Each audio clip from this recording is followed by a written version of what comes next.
So in this video, we are going to look at enlarging and shrinking shapes and working with their scale factors. All right, when we look at something that needs to be enlarged, often you're talking about maybe a photocopy and you want something to be small into big.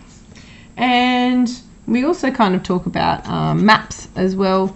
So if we were going to enlarge something on a photocopier, we might be going from small to big. In a map, however, we're looking at something that is big, trying to fit it down into something that is small. If you have an example of, say, a microscope, it is taking something that is, again, very, very small and blowing it up till it's really, really big. We're going to do both of those things today. We're going to take a small shape and turn it into a big shape, and we're going to take a big shape and turn it into a small shape. And we do that by using scale factors, okay? Now, a scale factor is a multiplier or a number that we multiply and we apply it, so it's applied to all dimensions or all side lengths of a shape to change its size. Its size.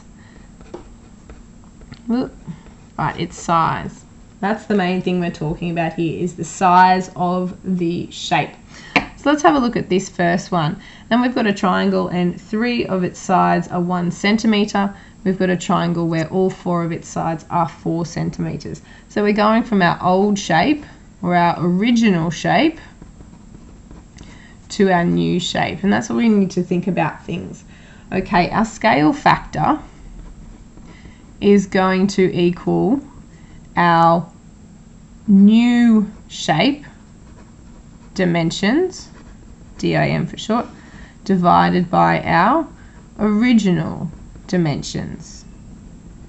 Okay, so let's have a look. We've only got one actual dimension here because they're all the same. So our new shape dimension is 4 centimetres. Our old one is 1. So our scale factor is 4. 4 divided 1 is 4. The scale, the multiplier applied to every single side is times 4. So we've gone 1 times 4 gives us 4. 1 times 4 gives us 4, and so on like that. Okay? This time it's a bit trickier because we've got a big shape going to a small shape. So we're going to try all 3 pairs of sides, and we're going to do the same thing. So SF for scale factor. Scale factor equals, let's go with these corresponding sides first of all. Okay, so our new dimensions divided by our old dimensions, and we're going to have, what have we got, 1.5 divided by 4.5, and that one comes out to be 3. Let's try this pair of corresponding sides now. Scale factor equals the new dimensions divided by the old dimensions, and that is going to be 2 divided by 6, which, oh, I'm very sorry, we have to go back to do this one, because 2 divided 6 is 0.33.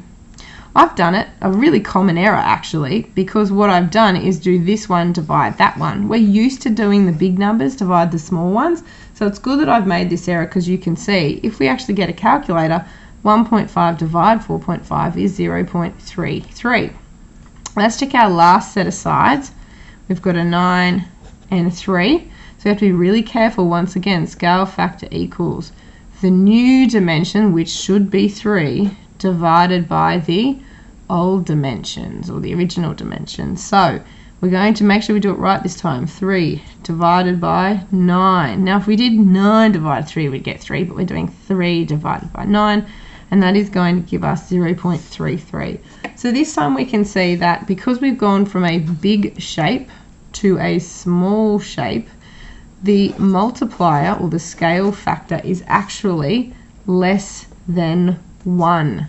Okay, when we go from a small shape up here to a big shape, our scale factor is actually going to be greater than 1. When we shrink something, the scale factor is less than 1. When we make it bigger, it's going to be bigger than 1.